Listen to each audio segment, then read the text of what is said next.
Depuis des mois, en effet, face à l'inflation galopante, les travailleurs et les travailleuses de tous les secteurs professionnels se mobilisent pour obtenir des augmentations générales, et pas des primes, mais des augmentations générales de salaire.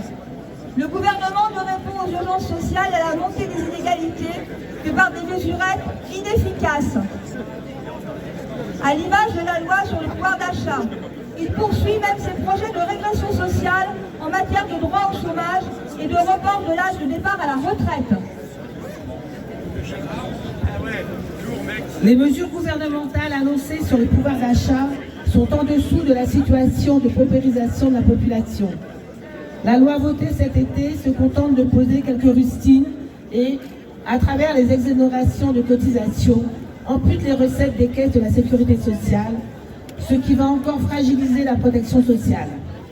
Dans la fonction publique, la revalorisation de 3,5% de la valeur du point d'indice est en deçà de l'urgence à relever immédiatement l'ensemble des rémunérations de 10% au moins pour préserver les conditions de vie de toutes. De même, pour les retraités, les 4% de la revalorisation des pensions ne correspondent pas à l'inflation. Leur situation continue donc de se dégrader.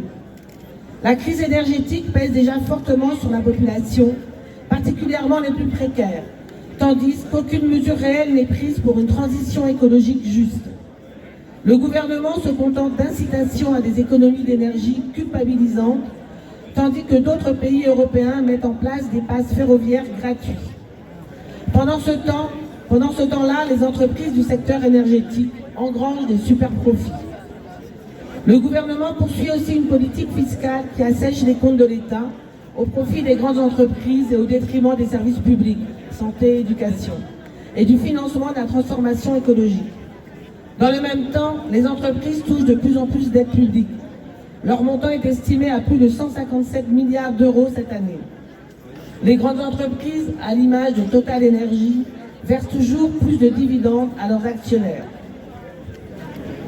Par ailleurs, le gouvernement prévoit une réforme de l'assurance chômage qui va à l'encontre du droit des travailleurs et travailleuses à la possibilité d'avoir des indemnisations chômage justes, une réforme du RSA qui le conditionnerait à une obligation de travailler de 15 à 20 heures hebdomadaires et continue d'envisager une réforme des retraites qui exigerait de travailler davantage et pourrait conduire à amputer encore le montant des pensions.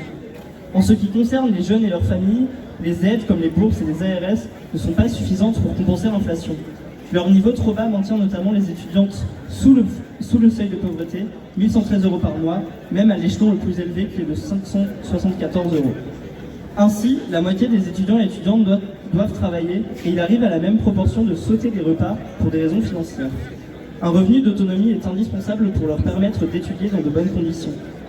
Une revalorisation significative des bourses scolaires et de l'ARS est nécessaire pour pallier au coût de la rentrée, qui avec l'inflation a grimpé de 5 à 10%, et pour permettre aux étudiants et étudiantes et leurs familles de vivre décemment.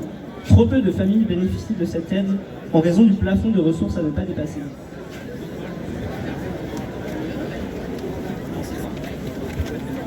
Il faut augmenter les salaires et pas l'âge de départ à la retraite. 2,1 millions de travailleurs vivent avec moins de 1 102 € par mois. Les mesures en faveur du pouvoir d'achat, le Ségur de la santé ou l'augmentation de 3,5% du point d'indice, après 10 années de gel, n'ont pas réglé les problèmes. La hausse générale des salaires, c'est plus de cotisations pour la sécurité sociale. C'est donc des moyens supplémentaires pour soigner et éduquer les enfants, être protégés en cas d'accident de travail et de maladie professionnelle ou de handicap. C'est aussi mieux vivre et vieillir à la retraite.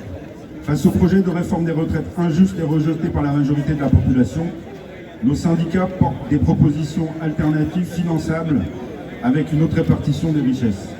Malgré les répressions syndicales, les travailleurs et travailleuses engagés dans le mouvement social restent déterminés. Beaucoup de secteurs obtiennent d'ailleurs de belles avancées salariales grâce à ce rapport de force. Seule la mobilisation par la grève reconductible dans les entreprises ou les services obligeront les employeurs, mais aussi l'État à ouvrir de vraies négociations. Le combat continue.